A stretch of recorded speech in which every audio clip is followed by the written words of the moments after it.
एक राज्य सरकार बेहतरीन उसी को कह सकते हैं जो अपने राज्य के सभी वर्गों को सुनने की क्षमता रखती है। लोकतंत्र का मतलब ही यही होता है कि आप सबकी सुनिए। आप में अगर सुनने का सामर्थ्य है तो ही आप एक अच्छे लोकतंत्र का निर्माण कर सकते हैं। तो राज्य सरकार को चाहिए कि जो भी इंटेलेक्चुअल टीम है, एक छात्रों की टीम है, विभिन्न-विभिन्न संगठनों से मिला जाए, उनसे बातचीत किया जाए कि आखिर इस नीति का निराकरण माने अच्छे ढंग से कैसे से लागू किया जा सके ताकि यहाँ के राज्यों जो राज्य के अभ्यर्थी हैं, उन्हें नुकसान ना हो। और मैंने तो स्पष्ट कहा मैंने भी दलील दिया है कि जिस प्रकार अन्य राज्यों में चूँकि झारखंड में एक भाषा नहीं है, तो आप जिला वाइज़ भाषा को ऐड कर सकते हैं। और जो हमारी संस्कृति हैं, जो हमारे झारखंड के लगभग जितने भी सवाल-जवाब बने, आधे से ज़्यादा सवाल-जवाब यहाँ की क्षेत्रीय भाषाओं में बने, यहाँ की क्षेत्रीयता को लेकर बने। इससे क्या होगा कि अन्य राज्यों के अभ्यर्थियों को आने का अवसर कम मिलेगा, क्योंकि वो ओबीसी आरक्षण का जो विधेयक है उसको राज्यपाल ने लौटा दिया। उसके बाद से क्या चूँकि कई तरह की प्रतिक्रियाएँ हैं, टाइगर जयराम का क्या प्रतिक्रिया है? देखिए, मेरा मानना है कि झारखंड मुक्ति मोर्चा और भारतीय जनता पार्टी दोनों ही ओबीसी की विरोधी रही है। इसका कारण ये है कि आप भी देख सकते हैं माननीय जैसा कि सूचना मिली है कि माननीय प्रधानमंत्री का जो भी देख-रेख का ज़िम्मा होता है, उनके जो सेक्रेटेरिएट होते हैं, उसमें जितने भी सेक्रेटेरिएट हैं, ओबीसी वर्ग से सुन्नी हैं। भले स्वयं को ओबीसी होने का दावा कहें, तो इसका मतलब है कि वह एक बहुत बड़ी आबादी जिसकी आबादी लगभग माना जाता है अनुमानित 50 से 54% है, उसके साथ बहुत ही नाइंसाफ़ी हो रही है। उसके बाद झारखंड सरकार की जैसे ही बात करते हैं, तो 7 जिलों में 6 जिलों में उनको शून्य कर दिया गया है। तो इससे क्या साफ झलकता है कि ये एक संदेश दे रही है, जिस प्रकार मुखिया चुनाव में नहीं होता है कि भाई उस टोला से हमको वोट नहीं मिला है, हमको वहाँ कोई काम नहीं करना है। अतः इन्होंने एक माइंडसेट ये बना लिया है और ये अपने भाषणों में भी कहते हैं, जो कि दुर्भाग्य का विषय है। आपको वोट किसने दिया है, नहीं दिया वो मायने नहीं, अब आप पूरे राज्य के मुखिया बन चुके हैं। यानी आपको सभी समुदाय के हितों की हितार्थ की रक्षा करनी चाहिए और सबको अवसर ऐसा मिलना चाहिए कि किसी के साथ ये ना लगे कि उनके साथ नाइंसाफ़ी हुई है। तो मेरा मानना है कि ओबीसी का जो मुद्दा है, एक बहुत ही महत्वपूर्ण मुद्दा है, क्योंकि एक राज्य की नहीं, देश की एक रीढ़ है। प्रत्येक दूसरा व्यक्ति यहाँ ओबीसी है। अगर इस तरह नज़रअंदाज किया जाएगा, अधिकारों से बेदखल किया जाएगा, तो मेरे हिसाब से कहीं न कहीं उनके संवैधानिक अधिकारों को छीनने जैसा है। टाइगर जयराम महतो 72 घंटा का महाआंदोलन हुआ, उसमें 7 दिन का अल्टीमेटम दिया गया था। आज पूरा हो गया था। अब आगे की रणनीति क्या होगी? आगे की रणनीति हम लोग फिर से पूरे राज्य से हम लोग राय-मशवरा माँगे हैं। हम लोगों ने जगह-जगह टेलीफ़ोनिक बात हो या फिर आह्वान के माध्यम से पूरे राज्य से हम लोग एक संदेश दिए हैं कि अब आगे हम लोग को क्या करना चाहिए, ताकि फिर ये राज्यवासी ये ना आरोप लगाए कि आप लोग छात्र लोग को जो मन में आता है आप लोग करते हैं। हम लोग पूरे राज्य से एक फीडबैक लेते हैं। अभी जो आंदोलन हम लोग का हुआ, हम लोग अब फीडबैक ले रहे हैं कि अब हम लोग की आगे की रणनीति क्या होगी। तो उस रणनीति के तहत जैसे ही हम लोग की चिंतन बैठक होगी, उसमें जो भी चर्चाएँ होगी मीडिया बंधुओं के माध्यम से उसको जग ज़ाहिर कर दिया जाएगा। टाइगर जयराम महतो प्रत्येक सभा में जाते हैं और कहते हैं 2024 की तैयारी करें, लेकिन आपका कोई पार्टी नहीं अभी तक गठित हुआ है, ना कोई आपको हमको ऐसा लगता है कि जेएमएम से या कोई भी पार्टी से आप आ सकते हैं, क्या कुछ कहना चाहिए? देखिए, बिल्कुल ये तो सच्चाई है कि अगर हम एक सांसद और एक विधायक बनना चाहें व्यक्तिगत, तो मुझे लगता है कि बहुत सारी पार्टियों को ऑफ़र आ सकता है। लेकिन हम लोग राज्य की व्यवस्था में परिवर्तन देखना चाहते हैं तो अगर हम लोग थोड़ा-सा भी अगर अपना स्वार्थ देखें, तो हमको लगता है कि जनता का जो उम्मीद है आने वाले दिनों में किसी पर टिकेगा नहीं। अतः हम लोग पॉलिटिकल महत्वाकांक्षा कुछ नहीं है। हम लोग की जो भी महत्वाकांक्षा है वो राज्य के हित के लिए है। निश्चय ही पॉलिटिकल पार्टी बनने में टाइम लगता है, लेकिन एक निर्दलीय होता है और उबाल जो आता है, आक्रोश जो आता है, यदि मान के चलिए कुछ विधायक हमारे चुन के आ जाते हैं, तो जैसे वोट परसेंटेज बनता है, विधायक बनते हैं, तो ऑलरेडी उस पार्टी को मान्यता भी मिल जाता है। हालाँकि पार्टी बनने को लेकर हम लोग को इतनी जानकारी नहीं, लेकिन हम लोग उस पर अभी सोचे भी नहीं थे, लेकिन ये तो है कि नौजवानों को बदलाव के लिए तैयार हो, निर्दलीय ही क्यों ना हो।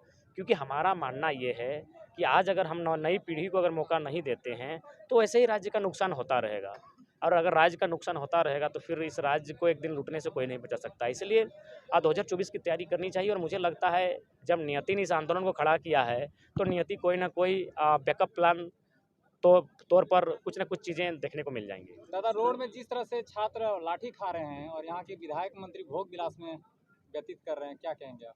ये तो हमने शुरू से कहा है कि जनता भूख प्यास से त्रस्त है, युवा छात्र बेरोजगारी से ग्रस्त है और नेताजी सुरा सौंदर्य में मस्त है। तो उसी चरित्र को चरितार्थ कर रहे हैं, जो कि कहीं न कहीं शर्मनाक है। विधायक मंत्री का जो हो चुका और सीएम आवास भी गिरा हो चुका, अब अगला स्टेप क्या लेके जा रहे हैं? अब हम लोग चूँकि इसमें बार-बार देख रहे हैं भारतीय जनता पार्टी का भी रोल रह रहा है। अभी तक जो आंदोलन रहा है, राज्य सरकार को हमने घेरने का प्रयास किया है, लेकिन राज्यपाल जो होता है वो केंद्र के अधीन होते हैं और राजभवन से हमारी विधेयक को लगातार वापस किया जा रहा है, तथा हम लोग के जो एजेंडा रहेगा उसमें राज्य सरकार और केंद्र सरकार दोनों ही रहेंगे। यानी कुल मिलाकर कहा जाए तो सांसद और विधायक अब दोनों टारगेट किया जाएंगे। उसी के तहत अब अगली नई रणनीति बनेगी और उसी रणनीति के तहत पूरे राज्य में आगे का आंदोलन किया जाएगा। हर आयोजन में बन्ना गुप्ता को कोसते हैं, अभी वीडियो वायरल हो, उसके क्या कहेंगे? देखिए, हमने तो शुरू से कहा है कि इस राज्य में जो भी अन्य राज्यों के लोग आए हैं, इस राज्य को भोग विलास के उद्देश्य से ही आए हैं, खाना पीना लूटना। तो ये तो हम शुरू से ही बोले, इनकी नैतिकता हमेशा रही है। झारखंड के लोग हमेशा जैसे भी रहे, भोले भाले सरल लोग रहे हैं। वे लोग गलत नहीं कर सकते हैं, गलत चीज़ों का साथ नहीं दे सकते हैं। और ये कितना मज़ेदार तथ्य है कि जो बन्ना गुप्ता है वो, उनका भी संबंध बाहर से, निशिकांत दुबे जिन्होंने इस चीज़ की सबको जानकारी दी, उनका भी संबंध बाहर से। तो कहीं न कहीं बाहर के लोग इस राज्य को हर तरह से डैमेज करने के लिए ही आए हैं। सर 1932 जो है, आपको क्या लगता है जब तक सेंट्रल में बीजेपी सरकार रहेगी, क्या झारखंड में 1932 लागू होने का चांस है? देखिए, मेरा मानना है कि यहाँ पर लोगों की यूनिटी ही सब कुछ तय कर सकती है। बाकी जो राज्य है वहाँ भी माने राज्य में बीजेपी की सरकार नहीं है, फिर भी मोहर लग जाता है। आपका हाल फिलहाल शायद छत्तीसगढ़ से कोई विधेयक बन के गया, हालांकि वो अभी कहाँ तक क्लियर हुआ है उसकी जानकारी नहीं है।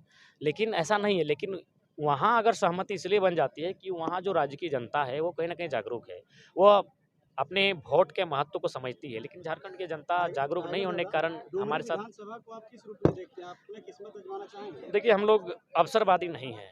अवसर देखकर मैंने मौका परस्त लोग नहीं है कि मौका देखकर हम लोग आएँ। जब भी आएँगे शुद्ध रूप से आएँगे, फ्रेश होकर आएँगे, मूड बना के आएँगे। जयराम 24 महतो में का ही आएँगे। समर्थन डुमरी में कोई विशेष पार्टी को लेकर के रहेगा या फिर कुछ जो देखिए, आंदोलनकारी है? मेरा मानना है कि डुमरी की जनता ही तय करेगी। हम लोग उस दौर में जब डुमरी का जिस समय उपचुनाव होगा, हम लोग बाकी राज्यों में भी बहुत सारा आंदोलन करना है, जहाँ राज्य तक हम लोग की अपनी विचारधारा को लेकर जाना है। तो डुमरी की जनता ही तय करेगी कि उन्हें क्या करना है। एक अंतिम सवाल है, जहाँ पर आप हैं, चूंकि बार बार प्रदेश मतों का जिक्र हो रहा है, क्योंकि उन्होंने कहा कि मेरा स्टेशन के रूप में गांडे जाना जाएगा। संथाल परगना अगर उनको जाना हो, दुमका जाएंगे तो उनका स्टेशन एक तरीके से उन्होंने कहा कि मेरा गांडे रहेगा। तो क्या जयराम महतो का ये कार्यक्रम जो है गांडे को लेकर के आने वाले 24 में कोई निशाना है?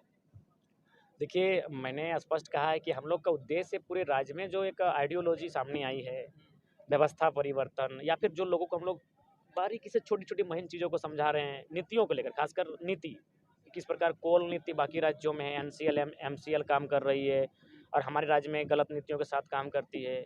बाकी राज्यों में किस प्रकार की पॉलिसियाँ हैं, हमारे राज्यों में 60-40 किस प्रकार पॉलिसी है। तो इन नीतियों को लेकर, यानी इस विचारधारा को लेकर हम लोग पूरे राज्य में जाने का कार्य कर रहे हैं। उसी क्रम में गांडे अछूता था, तो गांडे के साथ ही हम अंत तक पहुँचे। हमने कहा ठीक है, निश्चय ही हम लोग गांडे क्षेत्र में भी आएँगे। तो उसी क्रम में हमारा यहाँ आना हुआ, और जब यहाँ आना हुआ तो हमें जानकारी मिली किसी दल के लोगों का भी कार्यक्रम है, तो थोड़ा सा हम लोग को भी लगा कि जब हम लोग का 2-3 महीना पहले से कार्यक्रम शेड्यूल है, तो कहीं न कहीं उन्हें अन्य समय तलाशना चाहिए था। इतना जल्दी मतलब पार्टी के रूप में इसको? देखिए, झुमरा पहाड़ का तात्पर्य है विद्रोह से। जब हम पहाड़ की बात करते हैं, पहाड़ एक गीत था कि पहाड़ शोर की जंगल शोर क्यों करता है, इस तरह की कविता किसी विद्रोही ने लिखी थी।